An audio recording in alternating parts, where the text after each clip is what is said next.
ಪಾಕಿಸ್ತಾನ ಜೊತೆಗೆ ಸಂಘರ್ಷ ನಡೀತಲ್ಲ, ಈ ಸಂದರ್ಭದಲ್ಲಿ ಕಾಂಗ್ರೆಸ್ ಹೇಳ್ತಾ ಇತ್ತು ಅಲ್ಲಿ ಜೆಟ್ಗಳನ್ನೆಲ್ಲ ಭಾರತ ಕಳ್ಕೊಂಡ್ಬಿಟ್ಟಿದೆ ಅಂತ ಲೆಕ್ಕ ಕೊಡಿ ಅಂತೆಲ್ಲ ಕೇಳ್ತಾ ಇದ್ರಲ್ಲ. ಅದಕ್ಕೆ ಇವತ್ತು ಭದ್ರತಾ ಸಿಬ್ಬಂದಿ ಮುಖ್ಯಸ್ಥ ಅನಿಲ್ ಚವ್ಹಾಣ್ ಅವರು ಇವತ್ತು ಮಾತನಾಡಿದ್ದಾರೆ ಟಿವಿ ಸಂದರ್ಶನವೊಂದರಲ್ಲಿ. ಏನು ಹೇಳಿದ್ದಾರೆ ಅಂದರೆ, ಪಾಕಿಸ್ತಾನವು 6 ಭಾರತದ ಯುದ್ಧ ವಿಮಾನಗಳನ್ನು ಹೊಡೆದಿದ್ದೇವೆ ಅಂತ ಹೇಳ್ಕೊಳ್ತಾ ಇರೋದು ಖಂಡಿತವಾಗಿಯೂ ಕೂಡ ಸರಿಯಲ್ಲ. ಆದರೆ ಎಷ್ಟು ಜೆಟ್ಗಳು ಪತನಗೊಂಡಿವೆ ಅನ್ನೋದನ್ನು ಹೇಳಿಲ್ಲ ಅವರು. ಅವು ಏನು ಅವಶ್ಯಕತೆ ಇಲ್ಲ, ನಂಬರ್ ಮುಖ್ಯ ಅಲ್ಲ, ಅವು ಯಾಕೆ ಪತನಗೊಂಡವು, ನಾವೇನು ತಪ್ಪು ಮಾಡಿದ್ದೀವಿ ಅನ್ನೋದು ಮುಖ್ಯ. ಯುದ್ಧ ತಂತ್ರದ ತಪ್ಪುಗಳನ್ನು ಅರ್ಥೈಸಿಕೊಂಡಿದ್ದೀವಿ, ಪತ್ತೆ ಹಚ್ಚಿ ಪರಿಹಾರವನ್ನು ಕೂಡ ಕಂಡುಕೊಂಡಿದ್ದೀವಿ. 2 ದಿನಗಳ ಬಳಿಕ ಮತ್ತೆ ಜೆಟ್ಗಳೆಲ್ಲ ಲಾಂಗ್ ರೇಂಜ್ ಟಾರ್ಗೆಟನ್ನು ಮಾಡಿ ಹಾರಿವೆ ಅಂತ ಹೇಳಿದ್ದಾರೆ. ಈ ವಿಚಾರದಲ್ಲಿ ಈಗ ಭಾರಿ ಚರ್ಚೆಗೆ ಎಡೆ ಮಾಡಿ ಕೊಡ್ತಾ ಇದೆ. ಚಾನೆಲ್ ಮುಖ್ಯಸ್ಥರಾಗಿರುವಂಥ HR ರಂಗನಾಥ್ ಸರ್ ಸಂಪರ್ಕಕ್ಕೆ ಸಿಗ್ತಾ ಇದ್ದಾರೆ. ಸರ್, ಈಗ ಈ ವಿಚಾರದಲ್ಲಿ ಕಾಂಗ್ರೆಸ್ ಕೇಳ್ತಾ ಇದ್ದಿದ್ದು ಎಷ್ಟು ಜೆಟ್ಗಳು ಬಿದ್ದೋಯ್ತು ಅಂತ ಹೇಳಿ, ಇವತ್ತು ನಂಬರ್ಸ್ಗಳನ್ನು ಹೇಳಲಾರದೇನೆ ಬಿದ್ದಿದ್ದಾವೆ ಅನ್ನೋದನ್ನ ಪರೋಕ್ಷವಾಗಿ ಕೊಂಡಾಗಿದೆ. ಸಾಮಾನ್ಯ ಜ್ಞಾನ ಇದ್ದವರು ಸರ್ ಬಾಯಿ ಮುಚ್ಕೊಂಡು ಇರ್ತಾರೆ, ಈ ತರ ಇರಲ್ಲ.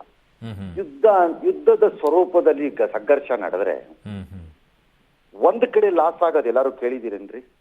2 ಕಡೆ ಹಾಗೆ ಆಗುತ್ತೆ, ಡ್ಯಾಮೇಜ್ ಆಗತ್ತಾ ಆಗಲ್ವಾ? ಹಾಗೆ ಆಗುತ್ತೆ ಸರ್.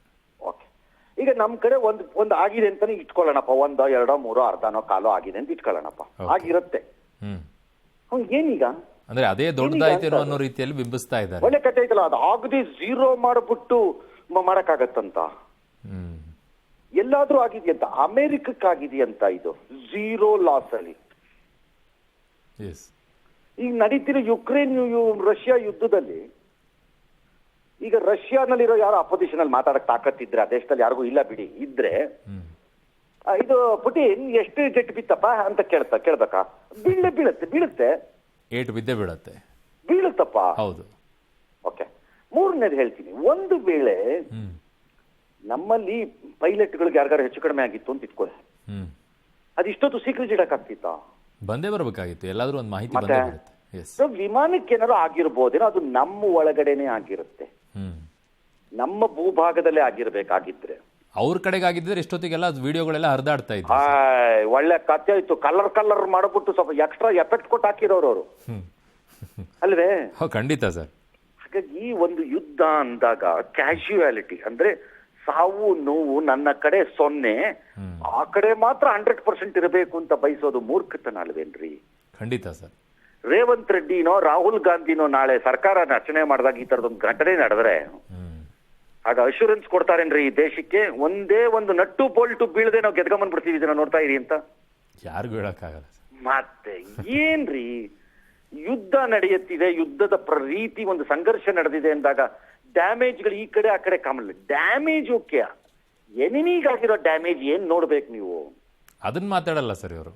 ಅದನ್ನು ಮಾತಾಡದೆ ನೀವು ನನಗೇನಾಗಿದೆ ಅಂತ ಬಡ್ಕೊಂಡು ಕೂತ್ರೆ ಏನ್ ಸಾಯಣ ಇವ್ರ ಹತ್ರ? ಅಂದ್ರೆ ನಮ್ಮ ದೇಶದ ಜನರ ಮುಂದೆ ನಮ್ಮ ದೇಶವನ್ನ ಲೀಡರ್ಗಳಿಗೆ ಎರಡೇ ಇರೋದು, ದೇಶನೂ ಇಲ್ಲ, ಪ್ರದೇಶನೂ ಇಲ್ಲ, ಭಾಷೆನೂ ಇಲ್ಲ, ಎಂತದಿಲ್ಲ. ಅವ್ರಿಗೆ ಗೊತ್ತಿರೋದು ಎರಡೇ, ವೋಟ್ ಹಾಕೋನ್ನ ವಹಿಸ್ಕೊಳ್ಳೋದು ಹೆಂಗೆ.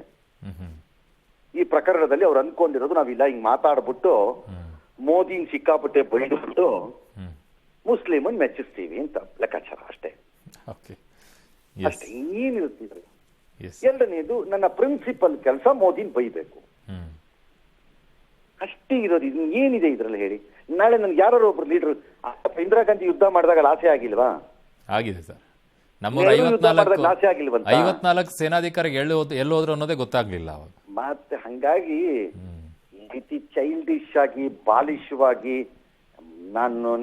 ನನ್ನ ರಾಜಕೀಯ ದ್ವೇಷವನ್ನ ಯಾವ ರೂಪ ಆದ್ರೂ ಸರಿ, ಏನಾದ್ರೂ ಸರಿ, ನಾನು ಹಿಂಗೆ ತೋರ್ಸೋದು ಅಂತ ಅಂದ್ರೆ ಯಾರ್ರಿ ಏನ್ ಮಾಡಕ್ಕಾಗತ್ರಿ ಇಂಥ ಬಂಡ ಮಾತುಗಳಿಗೆ? Okay, thank you sir. ಇಷ್ಟೊತ್ತು ನಮ್ಮ ಜೊತೆಗೆ ಜಾಯ್ನ್ ಆಗಿದೆ. Thank you sir. ಇನ್ನು ಪಾಕ್ ಭಯೋತ್ಪಾದನೆಯ ಬಣ್ಣವನ್ನ ವಿದೇಶಗಳಲ್ಲಿ ಕಳಿಸ್ತಾ ಇರುವಂತಹ ಭಾರತ ಸರ್ವಪಕ್ಷ ನಿಯೋಗಕ್ಕೆ ಕೊಲಂಬಿಯಾ ದೇಶದ ಬೆಂಬಲ ಈಗ ಸಿಕ್ಕಿದೆ. ಭಾರತದ ದಾಳಿಯಿಂದ ಜೀವಾನ್ಯ ಆಗಿದೆ ಅಂತ ಪಾಕಿಸ್ತಾನಕ್ಕೆ ಸಹಾನುಭೂತಿ ವ್ಯಕ್ತಪಡಿಸಿದ್ದ ಕೊಲಂಬಿಯಾ ಈಗ ತನ್ನ ಹೇಳಿಕೆಯನ್ನು ಹಿಂಪಡೆದುಕೊಂಡಿದೆ. ಭಯೋತ್ಪಾದನೆ ವಿರುದ್ಧದ ಹೋರಾಟದಲ್ಲಿ ಭಾರತಕ್ಕೆ ಸಂಪೂರ್ಣ ಬೆಂಬಲವನ್ನು ಕೊಟ್ಟಿದೆ. ಈ ಬಗ್ಗೆ ಶಶಿ ತರೂರ್ ಮಾತಾಡಿದರು. ಮಹಾತ್ಮ ಗಾಂಧೀಜಿ ಅಹಿಂಸಾವಾದಿ, ಶಾಂತಿ ಪ್ರಿಯರು, ಹಾಗಂತ ಕೆಣಕಿದ್ರೆ ಭಾರತ ಸುಮ್ಮನಿರಲ್ಲ ಅಂತ ಪಾಕ್ಗೆ ಪಂಚ್ ಕೊಟ್ಟಿದ್ದಾರೆ. ಇನ್ನು ದೇಶದ ಇತಿಹಾಸದಲ್ಲೇ ಆಪರೇಷನ್ ಸಿಂಧೂರ ಭಯೋತ್ಪಾದಕರ ವಿರುದ್ಧದ ಅತಿ ದೊಡ್ಡ, ಅತಿ ಯಶಸ್ಸಿನ ಸೇನಾ ಕಾರ್ಯಾಚರಣೆ.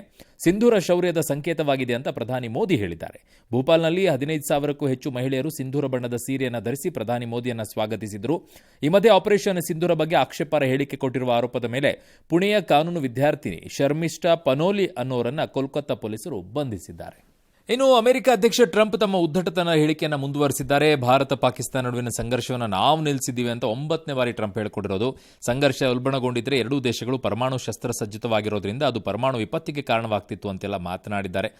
ಹೇಳ್ತಾ ಇರ್ತಾರೆ, ಯಾವ ಕಾಂಗ್ರೆಸ್ ಪಕ್ಷ ಮುಸ್ಲಿಂ ಅಂತ ಹೇಳುವಂಥ ಪರಿಸ್ಥಿತಿಯಲ್ಲಿದ್ರು ಓಲೈಕೆ ಮಾಡ್ತಾರೆ ಅಂತೇಳಿ ಅದೇ ಮುಸ್ಲಿಂ ಸಮುದಾಯ ಇವತ್ತು ರಾಜ್ಯ ಕಾಂಗ್ರೆಸ್ ಸರ್ಕಾರದ ವಿರುದ್ಧ ತಿರುಗಿ ಬಿದ್ದಂಗೆ ಕಾಣಿಸ್ತಾ ಇದೆ. ಯಾಕೆ ಅಂತಂದರೆ ದಿನೇಶ್ ಗುಂಡೂರಾವ್ ಭೇಟಿ ಕೊಟ್ಟರು ಕೂಡ ಕಾಂಗ್ರೆಸ್ನ ಯಾವ ಮುಸ್ಲಿಂ ಮುಖಂಡರು ಕೂಡ ಕಾಣಿಸಿಕೊಳ್ಳೇ ಇಲ್ಲ. ಸರ್ಕ್ಯೂಟಸ್ನಲ್ಲಿ ಸುದ್ದಿಗೋಷ್ಠಿ ಎಲ್ಲ ಮಾಡ್ತಾ ಇದ್ರು. ಉಳ್ಳಾಲ ನಗರಸಭೆ ಮಾಜಿ ಸದಸ್ಯ ಉಸ್ಮಾನ್ ಕಲಾಪು ಏನೋ ಬಂದ್ರಂತೆ ಅಲ್ಲಿಗೆ. ಅವಾಗ ದಿನೇಶ್ ಅವರು ಹೊರಗಾಕ್ರಿ ಅಂತ ಹೇಳಿ ಕಳಿಸಿದ್ರಂತೆ. ಇನ್ನೊಂದು ಕಡೆಗೆ ಅಲ್ಲಿ ನೂತನ ಕಮಿಷನರು SP ಜೊತೆಗೆಲ್ಲ ಮೀಟಿಂಗ್ ಮಾಡಿದ್ದಾರೆ. ಈ ಮಧ್ಯೆ ಹಿಂದೂ ಕಾರ್ಯಕರ್ತನೆಲ್ಲ ಬಂಧಿಸಿದ್ರೆ ಪರಿಸ್ಥಿತಿ ಮಿತಿಮೀರುತ್ತೆ ಅಂತೆಲ್ಲ ರಾಜ್ಯಾಧ್ಯಕ್ಷ ವಿಜೇಂದ್ರ ಅವರು ಎಚ್ಚರಿಕೆ ಕೊಟ್ಟಿದ್ದಾರೆ. ಇದಪ್ಪ ಈ ಹಿಂದಿಯಿಂದ ಬಂದಿರುವಂಥವ್ರೆಲ್ಲ ಇದ್ದಾರಲ್ಲ, ಈ ರಾಜ್ಯ ಬಿಟ್ಟು ಬೇರೆ ರಾಜ್ಯದಿಂದ ಬಂದವರು ಏನು ಪುಂಡಾಟಿಕೆ ತೋರಿಸ್ತಾರೆ. ಇವ್ರನ್ನೆಲ್ಲ ಕಳಿಸ್ಬೇಕು ಒಂದೊಂದು ಸಲ ಇವ್ರನ್ನ. ನೋಡಿ, ಬೆಂಗಳೂರಿನ ಬೆಳ್ಳಂದೂರು ಬಳಿ ಆಟೋ ಚಾಲಕರನ್ನು ನಿಂದಿಸಿ ಮಹಿಳೆಯೊಬ್ಬರು ಚಪ್ಪಲಿಯಲ್ಲಿ ಹಲ್ಲೆ ಮಾಡಿದ್ದಾರೆ.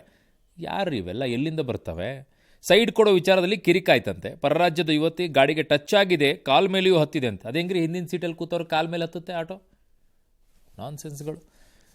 ಈ ವೇಳೆ ಇಬ್ಬರ ಮಧ್ಯೆ ಮಾತಿನ ಚಕಮಕಿ ಎಲ್ಲ ಆಗಿದೆ. ಚಪ್ಪಲಿಯಿಂದ ಹೊಡೆದಿದ್ದಾರೆ. ಏನೇ ಆಗ್ಬೋದು, ಮಾತಿನ ಮೂಲಕವಾಗಿ ಬಗೆಹರಿಬೇಕದು. ಆಟೋ ಚಾಲಕ ಲೋಕೇಶ್ ಬೆಳ್ಳಂದೂರು ಠಾಣೆಯಲ್ಲಿ ದೂರು ಕೊಟ್ಟಿದ್ದಾರೆ. ಆದರೆ ಮಹಿಳೆಯ ವಿರುದ್ಧ ಸಾಕ್ಷ್ಯ ಕೊಟ್ಟರೂ ಕೂಡ ಪೊಲೀಸರು ಯಾವುದೇ ಕ್ರಮ ಕೈಗೊಂಡಿಲ್ಲ, ಬಿಟ್ಟು ಕಳಿಸಿದ್ದಾರೆ. ಇದೇ ಏನಾದರೂ ಈ ಮಹಿಳಾ ಆಯೋಗದವರು ಇದೇ ವಾಪಸ್ ಏನಾದರೂ ಆಟೋ ಚಾಲಕ ಮಹಿಳೆಯ ಮೇಲೆ ಹಲ್ಲೆ ಮಾಡಿದ್ದಿದ್ರೆ ಇವತ್ತು ಮಹಿಳಾ ಆಯೋಗ ಏನು ಮಾಡ್ತಾ ಇತ್ತಪ್ಪ? ಅದಕ್ಕೆ ನಾನು ಹೇಳೋದು ಪುರುಷ ಆಯೋಗನೂ ಇರಬೇಕು ಅಂತ ಹೇಳಿ.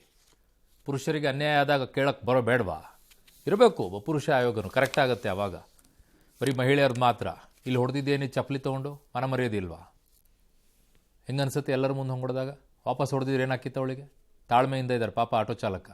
ಇನ್ನು ಮಳೆ ವಿಚಾರಕ್ಕೆ ಬರೋದಾದರೆ ಹಲವು ಕಡೆಗಳಲ್ಲಿ ಹಲವು ರೀತಿಯಾದಂಥ ಪರಿಸ್ಥಿತಿ ಆಗಿದೆ. ನಿನ್ನೆ ಅಷ್ಟೇ ಒಂದು ಸುದ್ದಿಯನ್ನು ನೋಡ್ತಾ ಇದ್ವಲ್ಲ, ಅಲ್ಲಿ ಪಾಪ ಅಜ್ಜಿ ಮತ್ತು ಮೊಮ್ಮಕ್ಕಳೆಲ್ಲ ಸಾವನ್ನಪ್ಪಿದ್ರು. ತಾಯಿ ಪಾಪ ಮಗು ರಕ್ಷಣೆಗೋಸ್ಕರ ಒದ್ದಾಡಿದ್ರು ಅಂತೇಳಿ ಪಾಪ ಎರಡೂ ಕಾಲುಗಳನ್ನು ತೆಗೆದಿದ್ದಾರಂತೆ. ಜಿಬ್ಬೆ ಆಗೋಗಿತ್ತಂತೆ. ಒಂದು ಕಾಲು ಪಾದವನ್ನು ತೆಗಿಬೇಕಾಯಿತು, ಇನ್ನೊಂದು ಕಾಲು ಪೂರ್ಣ ಪ್ರಮಾಣದಲ್ಲಿ ತೆಗೆಯುವಂಗಾಗ್ಬಿಟ್ಟಿದೆ. ಇನ್ನು ಹಲವು ಕಡೆಗಳಲ್ಲಿ ಹಲವು ಸಮಸ್ಯೆ ಆಗಿದೆ. ಗೌರಿ ಹೊಳೆ ಎಲ್ಲ ಅಬ್ಬರಿಸ್ತಾ ಇದೆ.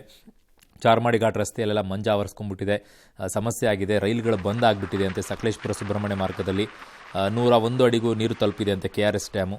ಹಲವು ಕಡೆಗಳ ಹಲವು ಸಮಸ್ಯೆ. ಇನ್ನು ಕೇರಳದಲ್ಲೂ ಕೂಡ ಜೋರಾಗಿ ಮಳೆ ಆಗ್ತಾ ಇದೆ. ದೇಶದ ಈಶಾನ್ಯ ರಾಜ್ಯಗಳಲ್ಲಿ ಆಸಾಂ, ಮಿಜೋರಾಂ ಅಂತೂ, ಅರುಣಾಚಲ್ ಪ್ರದೇಶ, ಸಿಕ್ಕಿಂನಲ್ಲಂತೂ ಬೊಬ್ಬಿರಿತಾ ಇದೆ. 12 ಜನ ಸಾವನ್ನಪ್ಪಿದ್ದಾರೆ. ಅಲ್ಲಿ ಪ್ರವಾಹನೇ ಸೃಷ್ಟಿ ಆಗಿಬಿಟ್ಟಿದೆ ಅಂತೆ. ಪಾಪ ಕಾರಿನ ಅಡಿಯಲ್ಲೇ 7 ಜನ ಇದ್ದಂಥವರು ಸಾವನ್ನಪ್ಪಿದ್ದಾರೆ ಅಂತೆ. ಕಾರ್ನಲ್ಲಿ ಸಿಕ್ಕಾಕೊಂಡಿದ್ರು, ಮಣ್ಣೆಲ್ಲ ಕಾರ್ ಮೇಲೆ ಬಂದು ಬಿಟ್ಬಿಟ್ಟಿದೆ. 7 ಜನ ಸಾವನ್ನಪ್ಪಿದ್ದಾರೆ ಅಲ್ಲಿ. ಖ್ಯಾತ ಸಾಹಿತಿ HS ವೆಂಕಟೇಶ್ ಮೂರ್ತಿ ಪಂಚಭೂತಗಳಲ್ಲಿ ಇವತ್ತು ಲೀನರಾದರು. ವಯೋಸಹಜ ಕಾಯಿಲೆಯಿಂದ ನಿನ್ನೆ ನಿಧನರಾಗಿದ್ದರು. HSV ಅಂತ್ಯಕ್ರಿಯೆ ಇವತ್ತು ಚಾಮರಾಜಪೇಟೆಯ ಅಚ್ಯುತಾಗಾರದಲ್ಲಿ ನಡೆಯಿತು.